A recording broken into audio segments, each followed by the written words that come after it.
משהו, קלטת את זה. כן. Okay, we run. Okay. Today is November 26, 2023. I'm Natalie Mann interviewing Michal Peer for the USC Shoah Foundation. We're at the National Forensic Institute in Tel Aviv, and the interview will be in English. Okay.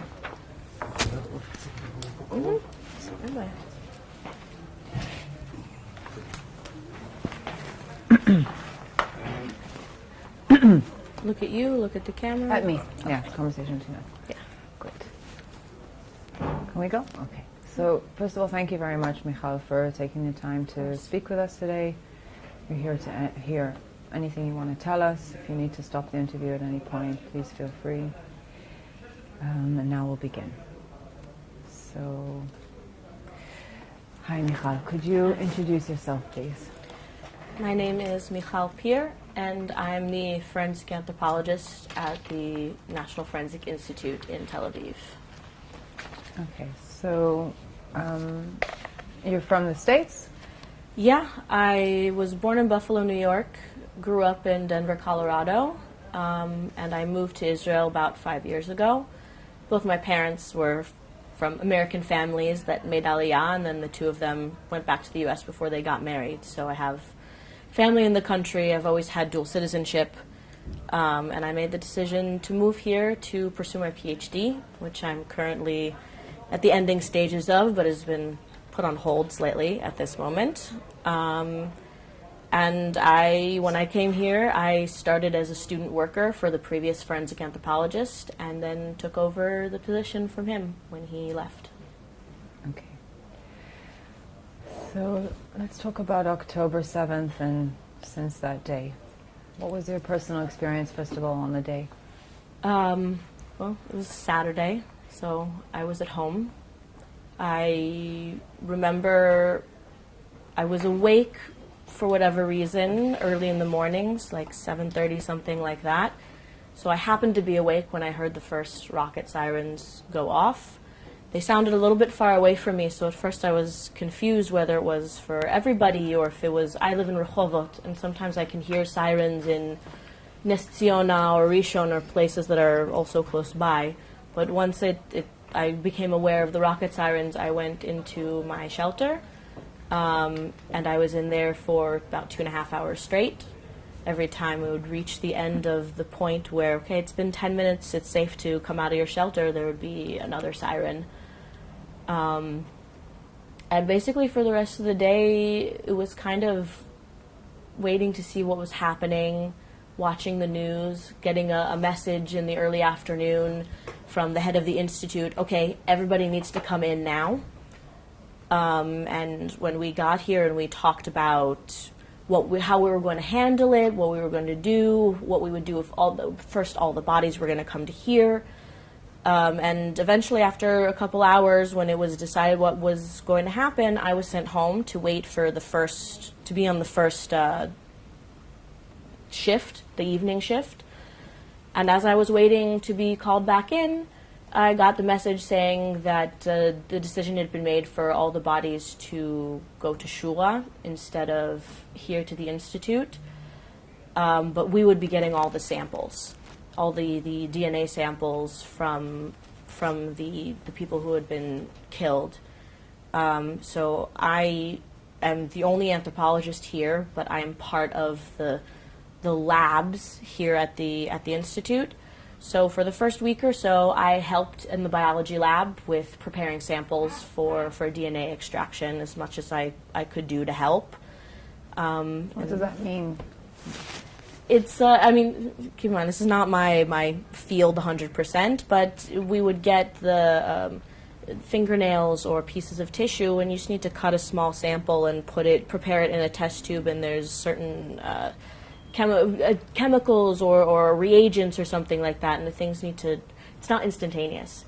They need to sit for a certain amount of time and then in different types of heat in order to, from what I understand, open up the cells to get the DNA out. So I was helping with the initial process of preparing the samples for that DNA extraction and just generally trying to help as much as I could. I was the feeling like I can't just sit at home and do nothing. I needed to be here. I needed to be with the other people in the labs, and I needed to be helping with something.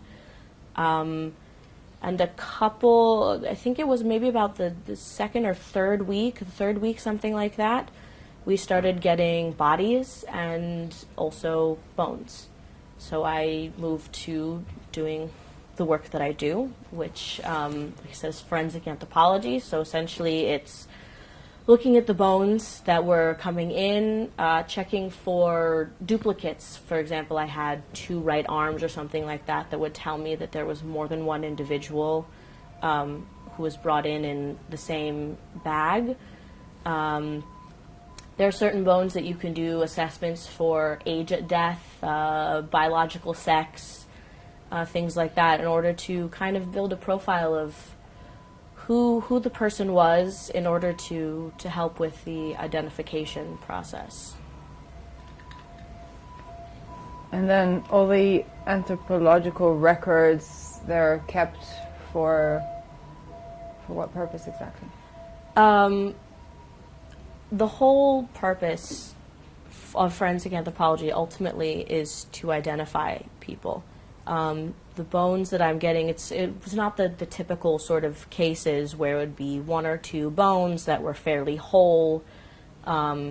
It's a lot of severely burnt and fragmented remains. I would get bags full, big body bags full of pieces of the walls and the floor of whatever house they were taken from, metal and glass and jewelry and bits of burnt cell phones, and from all of that needing to separate between the bones and what was not bone, with the ultimate goal, like I said, of trying to see how many people there were, who they were, what their ages were, and using that in conjunction with the information we had from witnesses and things like that of, in this house we know that it was only, they were the only people in their house, it was just 2 of them. And so knowing that and looking at the bones and being able to say, okay, I don't see any signs of a third person, the age and sexes that I see are matching the information that we have of who we know. There's extra checks from DNA or from teeth or things like that in order to use all of the ways possible that we have to identify an individual, and then to tell the families, to give them closure, to be able to bury their loved ones and have a proper funeral ceremony.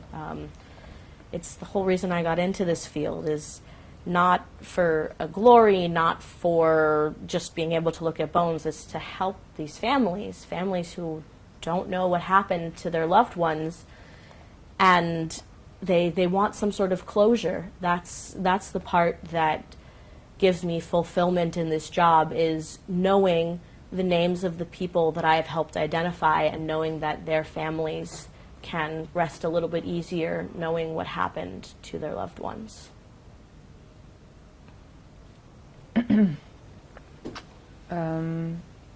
What was the most striking things that you came across, cases you came across that you'll never forget? Before this, I have never had to deal with the bones of children. And that is something that I saw quite a lot. The complete indiscriminate nature of what happened, that was men, women, children, people of all ages, from very young to very old. There is, for example, am I allowed to use names of people? Sure, yeah, we're taking testimony. Yeah, so, for example, we had one case where they were looking at a particular house. Everybody had been identified who had been in that house except for a 12-year-old girl.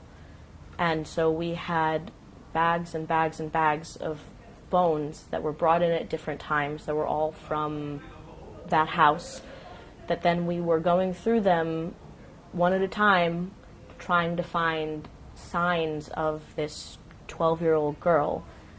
And ultimately, because there were there was several other people in the house, and there were also a lot of terrorists in the house when it was, I don't know exactly how it was destroyed or attacked. I don't know the exact details of that. So it was like looking for a needle in a haystack when you're talking about the bones of somebody who is 12 years old. The bones don't all develop in one piece. There's different pieces, and then they fuse together at some point. And what we were able to find was a part of the sacrum, which is near the tailbone, that because it was unfused, we could tell that it was somebody, came from somebody at the age of 12, and it was too burnt to get a full DNA profile, but they could tell after doing DNA that it came from somebody female.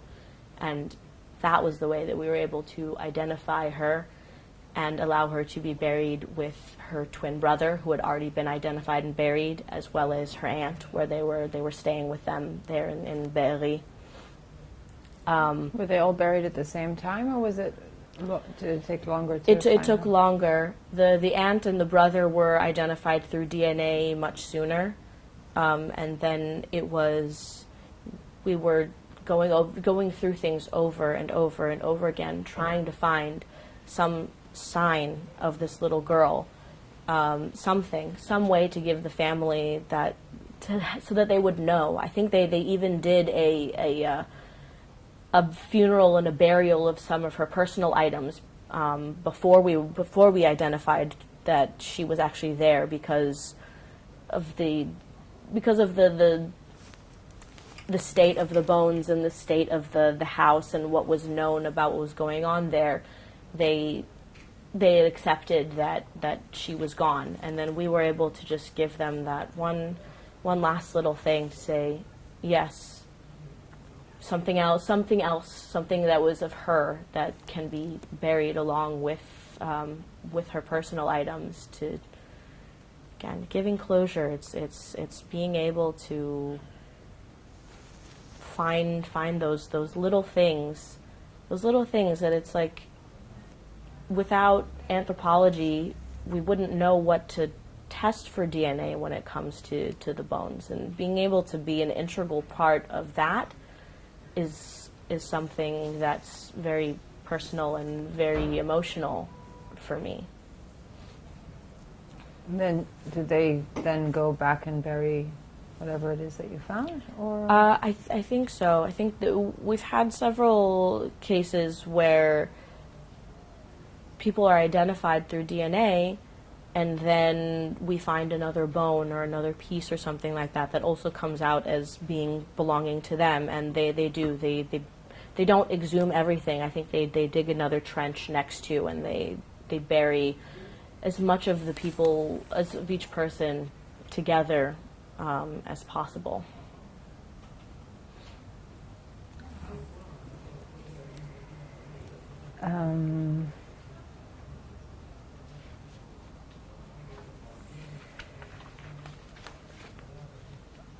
So that girl was like the most striking, or something that you remember. Is there anything else that seems very different this time? Yeah, I mean, we're having to look at, usually when you're doing identification, there's very certain parts of the skeleton that you can look at.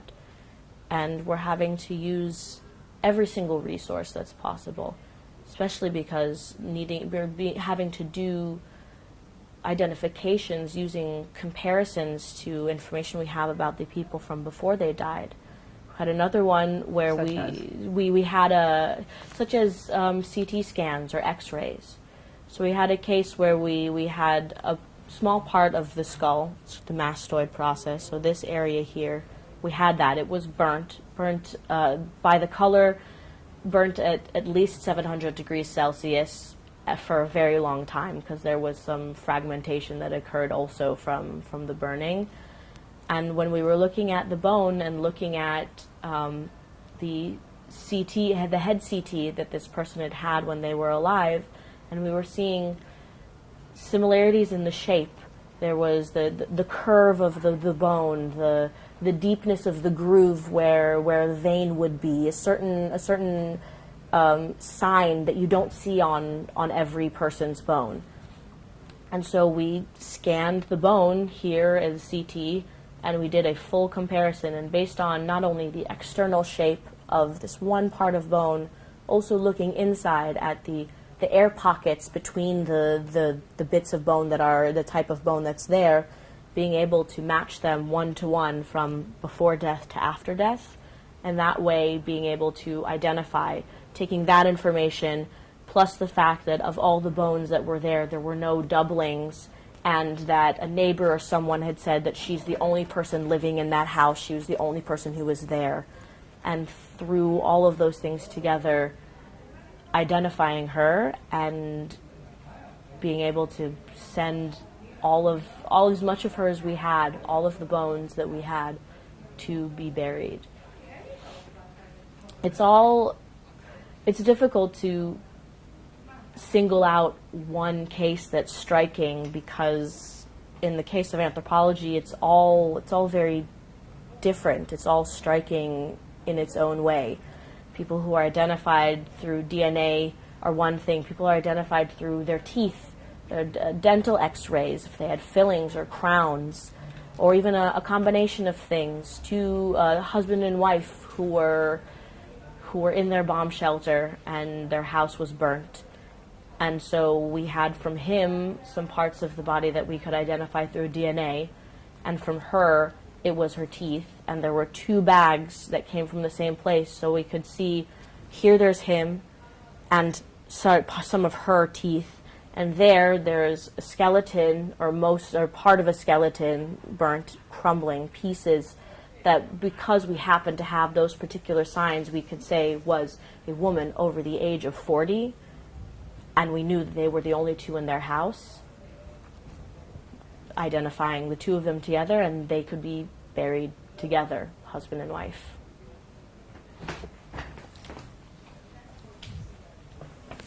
In terms of research, do you think that, this whole... So 1 second. I can say that all again. Yeah, for sure. Okay, this is part 2 with Michal here. Okay, so, you're studying and you've been doing your PhD? Yeah. And big picture, do you see research changing from the evidence that you guys have been gathering here, and also in terms of your own personal PhD, is there any? I think so. It just so happens that my PhD research is on burnt teeth, because teeth are the strongest tissue in the human body, and they hold up to a lot of things, including burning, especially the roots. The tooth roots, they remain quite a lot. Even if the crowns fall and break, we see the roots. And burnt teeth is something that hasn't been explored a lot, and in fact, my PhD supervisor has had, over the past 5 years, she's had to argue with the heads of the dental school where I'm doing my PhD why it's important that I'm studying burnt teeth. And the importance is here. There's all sorts of things we can do with teeth, measurements to do sex estimation, for example, that have only ever been researched on the crowns. But I'm showing, we're seeing the roots of the teeth are what remains. So that's where the research needs to go, to focus on not just the most obvious aspect, but to also look at all the different aspects of things. If we can do research on how to do age or sex estimation from measurements of the tooth roots, that combined with what I've discovered about, what I've researched about how we know that there's shrinkage in bones and teeth because of the burning, because the organic material burns away, but I've actually specifically studied it on teeth. So taking measurements plus how much the teeth shrink in the burning based on temperature, which we can estimate through color, it's really, this is what I wanted to do my research for, was to find these other methods for things that haven't been looked at. So I think for me personally, yes, this gives me even more drive to continue with the research even after I finish my PhD, and that it's really important, and maybe in the years to come there'll be something that will help, maybe even with identification of remains that we have from this. There's, because of fragmentation, because of the fact that there's only certain bones that are able to give us this information. At some point, not now, not in the near future, we're still working very, very hard, but at some point the decision will have to be made that there's no other information that can be gleaned from what we have. So yes, I think it's definitely going to change the way research is done, and maybe change the focus of research, particularly here. Obviously, nobody wants another atrocity like this to happen, but you always have to prepare just in case it does. That's very interesting. What are the ranges of ages that of bones and teeth and body parts that you've identified here? I have seen everything from children, 12 years old, sometimes younger, to elderly. It's difficult to pinpoint an exact age because of the way that the methods in anthropology work. It's not, okay, I did this measurement, this person was exactly 57 years old. It's ranges. So we've definitely had individuals who are in the 40, 50, 60-year-old ranges. There's a very, very wide range of ages. What do you do in the case of babies? How do you identify if there are no teeth? We can try to do DNA as much as possible. It certainly makes it more difficult. I know that here, I believe here, every baby gets a blood sample done, like a couple of drops. So there are some things on file, but it's really difficult, especially because if you're looking at babies or even children or juveniles before puberty, you can't do sex estimation. Everybody looks, all the skeletal parts, they all look the same at that age. So it's checking for age indicators, the fusion of bones together, and it takes a very practiced eye to be able to recognize those things, which is why I'm very grateful to have the help of volunteers, physical anthropologists who have had a lot of experience in identifying bones and can help with that process. 'Cause I'm the only forensic anthropologist here who's working here right now. At the center? At the center, yes. But the previous anthropologists and several physical anthropologists from Tel Aviv University have come on a volunteer basis, 1, 2, 3 days a week, as much as they can, to help with piecing together bones, to help with the identification of bones. Never working in a vacuum. Multiple pairs of eyes. Everyone will, no matter how much experience you have, it's always good to have those multiple sets of eyes.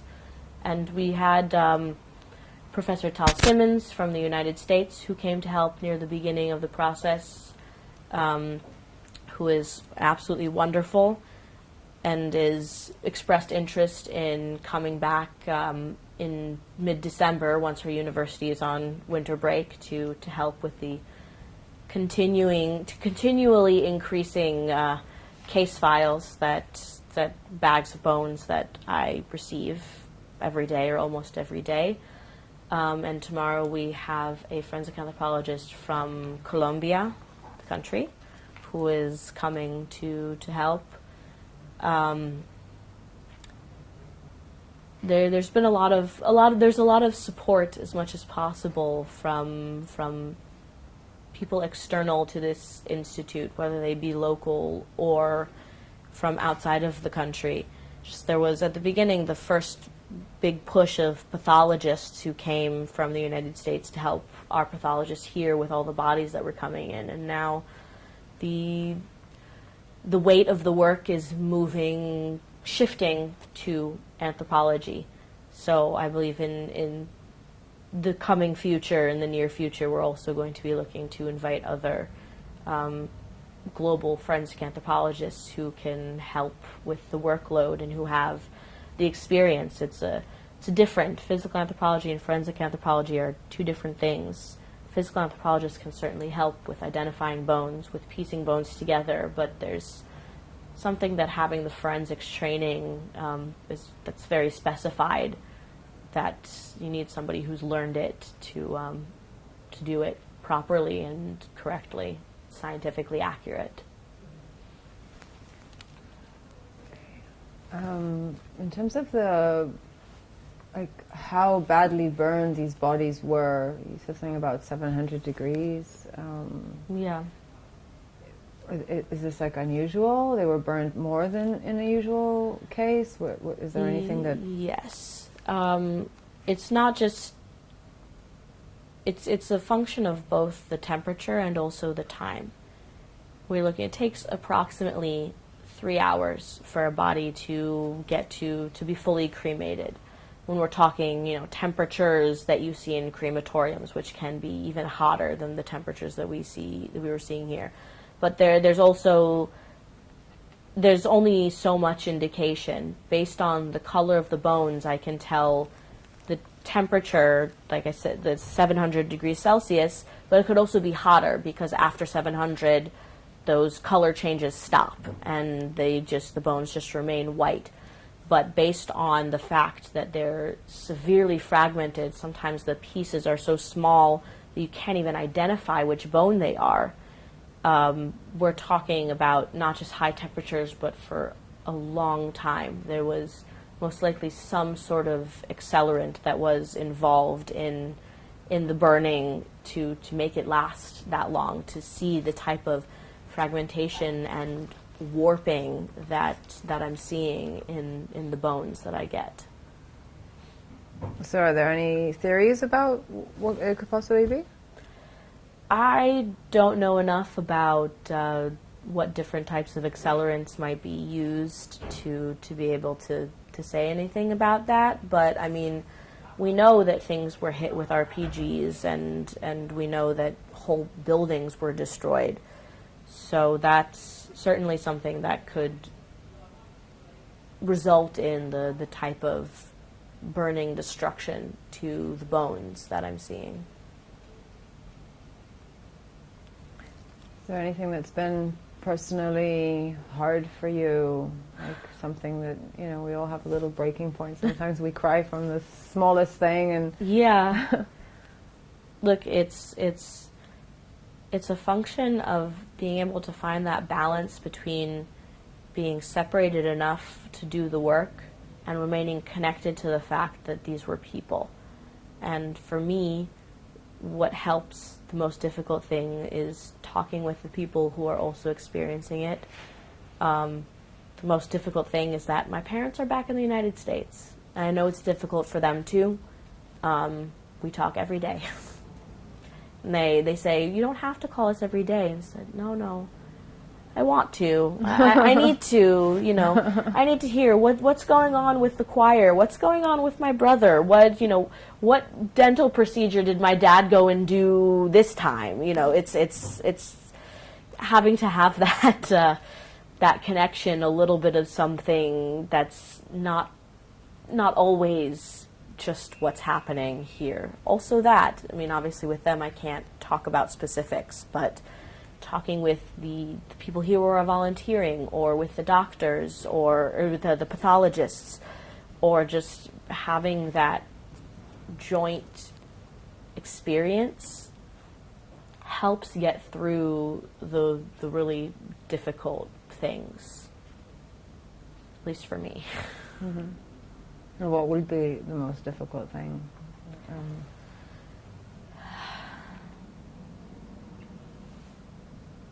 I think it's just the sheer amount of things that I get in a normal year. I have maybe 20 anthropological cases, and most of the time it's people saw bones and they're animal bones or they're ancient bones. In the past month and a half, I have gotten over 250 cases. And it's so much. It's so much because we have to focus on the things that, through whatever means that we have, because of where they were, because of the house where they were collected, we know that there's a certain missing person that they could be associated with. And as we're focusing on finding these specific people, the number of other cases that I have just grows and grows and grows, and everything needs to be looked at. Every single bone needs to be looked at, because you never know what you're going to find there. Even if it's to say, oh, we looked at this, they're all animal bones, that's still, that takes one thing off of the plate, but it leaves the rest of the 200 and whatever cases. So yeah, definitely the volume is the thing that's the most difficult. The volume and knowing in how short of a time we got to this volume. They're still searching. They're still finding things. They're still bringing things here. So it's work that hasn't ended yet, and I don't know when it'll end. I have no idea. It's just we just have to keep going and keep doing it and do everything that we can to help and to give support to this country that is supporting us in return with donations of food and thanks. It's a lot of difficult work. Just the situation in general is difficult and emotional and stressful. Do they provide some kind of therapy or anything? We've had a pretty regular physical therapy stuff, massage therapists who come and help, and homeopathists and homeopaths. And we have a social worker here at the Institute who is always available for, to help with things. So we're being taken care of as much as possible. It's getting us to stop and actually take advantage of it. That's the trick. That's the hard part. We all want to keep doing everything right away and say, no, take 20 minutes. Go get your feet massaged at least. Just take the time. I know we're all very, very much, it's very important to all of us to keep working hard, long hours, 6 days a week right now, and even 7 at the beginning. So. And the physical therapy, I guess, is because it's a lot of physical work that you're actually... It's a lot of standing, a lot of bending over things. I do a lot of work with my hands, a lot of work on the computer, so the neck and the shoulders and the upper back are always like, okay, you need a little bit of release. And it just helps to have those 20, 30 minutes to lie down and to be able to just turn the brain off for a little bit, take a second, have a bite to eat, and be fueled up emotionally and physically to keep going. Is there a message that you'd like people to hear when they hear your testimony? This is going to be forever, yeah?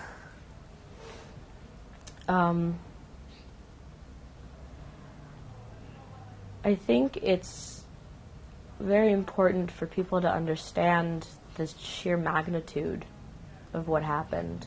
I know it's a very touchy subject for a lot of people. It can become very heated politically and emotionally, and a lot of things get bandied about lies and misinformation. But as somebody who is here physically, personally, dealing with the outcome of the attack, it's very important for people to know that it's true, it's real, it happened, and we will be still dealing with it for months to come, I think, even after the global environment stops paying so much direct focus to what's going on here. We're still going to be having to deal with it. Do you have any contact with the hostages now that slowly they've been released? Because I know that the doctors are examining that. No, I personally don't have any contact with the hostages, except that I'm reading about them and making myself familiar with their names and their faces. No, I don't have direct contact with the hostages or with families. It's not part of what I do. Okay. Is there anything else you want to add? I don't think so. Thank you so much. Wish you the best of luck, and I'm sure you're going to have a lifetime of material to... Yeah, it's several years worth of experience and casework in only a couple months. It's yeah.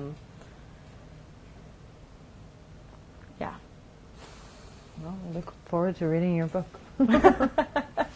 Books Someday. Thank you.